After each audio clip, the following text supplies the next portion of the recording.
Saga atwerekeze Kigali. Twerekeze Kigali, USA to Kigali to Burundi. Ubona ko igenekerezo rya 30 kuno kwezi turimo kw'icenda hazoba cyo no kwita sigitera amakometere ahubwo hazoba kuriya kanoti gusangira no guhura na deben ama bazori amafaranga twaravuye ku munsi weje miliyoni 10 azoba imwaro miliyoni iki rero mugabo deben yagitashikirije cyane biciye kuri micro za PJ Classic FM. Ubona ko nofata ko ari ku nshuro ya mbere neza ijwi rya deben riciye hano ndetse hano ku butaka bw'undi mbere yuko yerekeza hano yabaradure cyo bita akavangu. Rero kubw'ivyo nk'isamiriza PJ Classic FM ganiro Classic Vibes twaremere kutazoba sondeka aho bishoboka tuzohashika aho bidashoboka muzamuhabona. Rero umviriza amwe na cyane mu bibazo deben yishuye byo no mugabo Claude Saga kugira ngo ibintu beze bandanye bigenda neza. Yes sir. PJ Classic FM kigano ni Classic Vibes akabari Claude Saga nkuko bisanzwe na yandi genda vugwa na cyane mwitegurwa rya now company mu giteramo kigiye kuzana umuririmbyi deben kuva mu gihugu cy'u Rwanda asanzwe yibereye muri Leta Zunze Ubumwe za Amerika. Ni kuyo cyo twashoboye kumurondera kugira ngo ashobore kugira icavuze ku ibintu bindi mu bibazo. Ni deben ubwa mbere ndakuramutsa ndanakubaza ni gute wiyumva ku muzo wawe kuba ku nshuro ya mbere uje guteramisha abarundi n'abakunzi b'Uburundi muri rusangi? Ndagusaba kubanza kuramutsa abarundi bari ko barumviriza isamiriza PJ Classic FM. Urakoze cyane kuri iki kibazo. Ariko none ntangire nkuko bivuze suza abantu ndabasuje cyane ndabaramukije cyane with all my heart umutima wanjye wose abarundi bateze amatwi radio kandi bagira ko mbakunda abarundi banyerekeje bangaragarije urukundo kuva kera nakabaye kera ariko nagize I think guhera muri 2010 tukimara kwimukira muri Chicago byabaye imbogamizi kurushaho kuba naririmba natamira Burundi. Iyo nje kenshi nza gukora igitaramo Kigali, nakoze ibitaramo muri East Africa hafi ya yose. So Burundi mu by'ukuri ikintu cy'Imana yapanze ko nza and I'm so excited kabisa. So nishimiye gusubiza ikibazo cyawe ni ikintu nishimiye cyane, ni ikintu kimeze nk'inzozi nkuko nabikubwiye nakuze abarundi n'abanyarwanda nakuze bambwira ko ari abantu umwe n'umuntu umwe n'abavandimwe. So kubanje gutaramira abavandimwe bacu bari hakurya, I'm very happy, I'm very excited. Bona deben ufatiye ku ndirimbo zagiye ziraza zikumenyekanisha nk'amahigwe ya nyuma n'izindi aho wari ukiri mu gihugu cy'u Rwanda maze mu nyuma urafata rutemikire ruza akwira muri Leta Zunze Ubumwe za Amerika. Kuva mwaki yagiye kugeza ubu umuziki w'u Rwanda uteranije n'umuziki w'u Burundi ubona mu yihe shusho? Woba waramaze kuja mu nzira y'iterambere cyangwa woba hakiri agahaze? Nyimba aho bahari agahaze nka deben inzobere canke ishimikiro ry'umuziki w'ibihugu bibiri ndetse n'umuziki w'akarere, ubona ari ikihe cyokorwa kugira ngo industry y'ibihugu vyacu na cyane East Africa community gere kurundi rugero? Amashusho mashasha canke abana bashasha bariko bararuka ubona baruka nkuko mwagiye namwe muraza, canke hari inyigisho hari ibindi bikibura kugira ngo urugwaruka rushobore kugera ku yindi level? Nigira ko habayeho iterambere rikomeye cyane ku mpande zombi yabayeho iterambere ry'umuziki rikomeye cyane biri remarkable biranagaragara. Ikintu kimwe navuga nta kwibagirwa nuko nakuze turi muri high school muri za 2008 2007 turi mu ma secondaire niganaga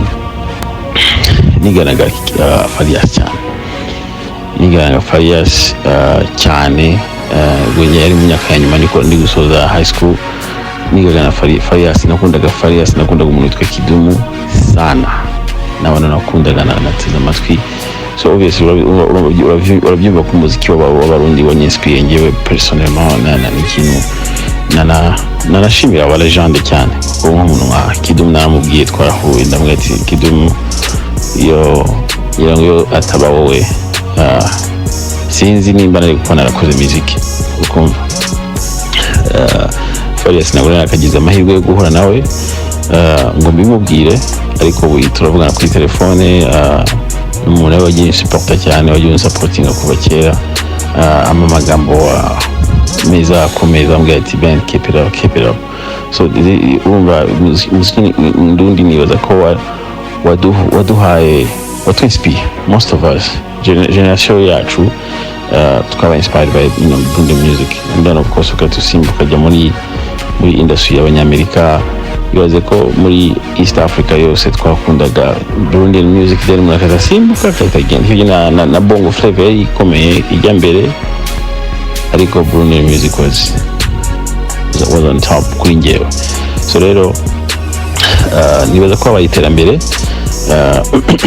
remarkable ku mpande zombi and then ubu nibaza ko nitunubishyira hamwe kuko tuvuga ururimi rusa cyangwa se ururimi rumwe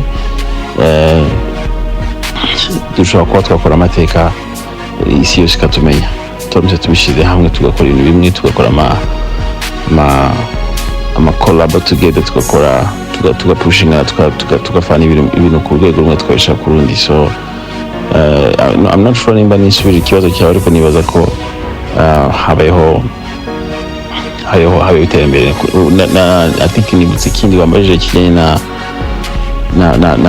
new generation ari meze neza cyane I'm very happy for them I'm very proud of them n'abana bafite energy nziza indirimbo nziza ama melody meza urabona ko with time we're about to take over the world with time kabisa we will take over the world one day so yeah ndumva ariko nagusubiza yeah Bwana Deben mu minsi yaje hasohotse afisha wabona ko wari kuzonezereza abarundi uri kumwe n'umuririmbyi w'umurundi Rinoji acaruka ndetse na Bushari kuva mu gihugu cy'u Rwanda ariko kandi ni amakuru yagiye aracana hino kuvyerekeye n'ivyo abaririmbyi nka Big Fizzo ndetse na SUBCRIBE bagiye barashira ku mastati ya WhatsApp yabo berekana umwumuzo wawe undi yerekana ko kabisa uje muri tele ariko ni mu mwanya muto hasohotse afishe yerekana ko Deben kuri stage imwe na Big Fizzo na SUBCRIBE nka Deben ukwibona canke kwisanga kuri stage imwe n'abo bagabo babiri bagize umuziki w'u Burundi uvyakira gute izina nka Rinoji Deben ryari rimaze kumugera mu maso akabona ibikorwa by'uno mwana w'igihugu niyihe nyungu nike kintu Deben agiye gukura muri industry y'umuziki w'u Burundi kubona azoba ari kuri stage imwe na bamwe bagize ingingi y'umuziki w'u Burundi ndavuga Big Fizzo na SUBCRIBE urakoze cyane kuri iki kibazo reka mbere kuri Farias mukora bikubwiye kare Farias kuri njyewe ni baba romodo nakuze ndeba so nakoze umuziki kubera Farias kubera Kidumu kubera umuntu witwa Alakeli nubwo yaje kugira ibibazo ariko kuri ku muziki we ngira ngo twese twemeza ko ku muziki wa Alakeli he was number one so abenshi twemeza ko he was number one ariko nitaye cyane kuri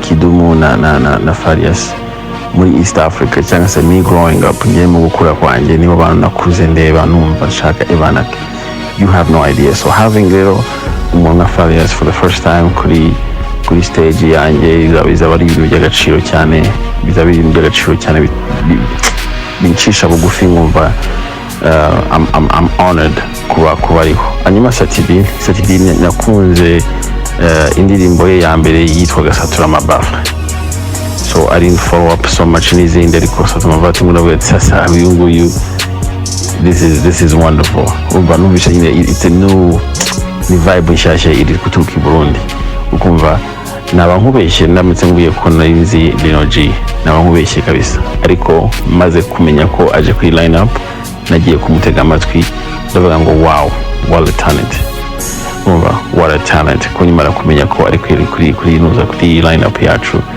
I had to go and check him out. So namuteze amatwi, and right now nakubwira ati I'm a big fan. Ndi umufana ukomeye cyane we kabisa. Yeah, so rero this igitaramo kizaba kiri magical. Urumva ni ibintu bidasanzwe. Nibaza ko n'abarundi bagombaga kugira abantu aba pioneers baba bakomeye cyane kuri stage yacu kugira ngo tugaragaze bwa bumwe bya icyari gitaramo gihinduke festival. Dufite umudiji ukomeye cyane uvuye muri Tanzania, one of the international DJs dufite muri Africa, RG the DJ azaba ari mu Burundi nawe. So ni igitaramo kizanye ama-elema akomeye cyane mu rugando rw'umuziki wacu w'akarere, and people, I'm sure people can't wait to witness ibizabera ku gitaramo.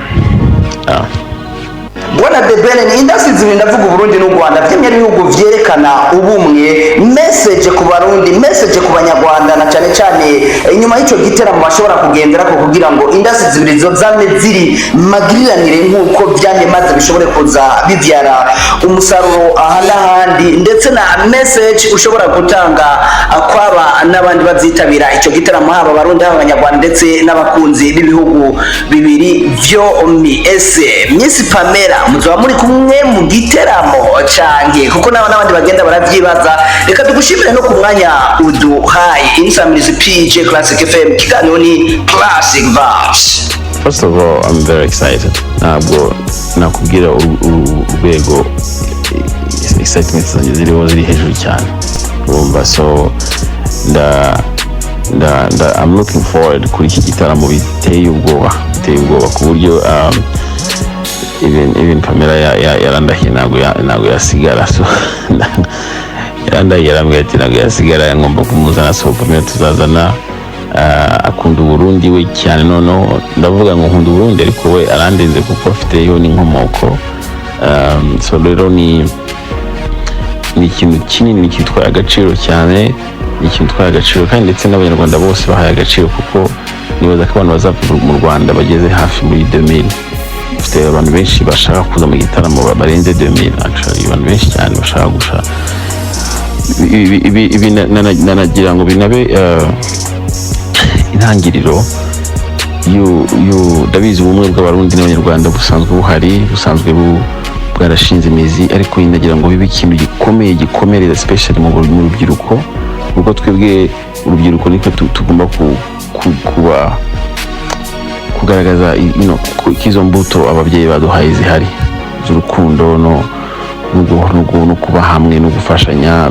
Nibaza ko dukwiye kugira ibihe nk'ibi ngibi, aho igitaramo kiba i Burundi Abanyarwanda bose bakamanuka nk'uko bazabigenza. I think we are expecting about 2,000 people plus bazava i Kigali. Ubutaha tugakora igitaramo i Kigali, Abarundi bakamanuka, kuko nibo bantu turi abantu turumwe. So igitaramo I'm really looking forward to it, kandi Imana izabana natwe.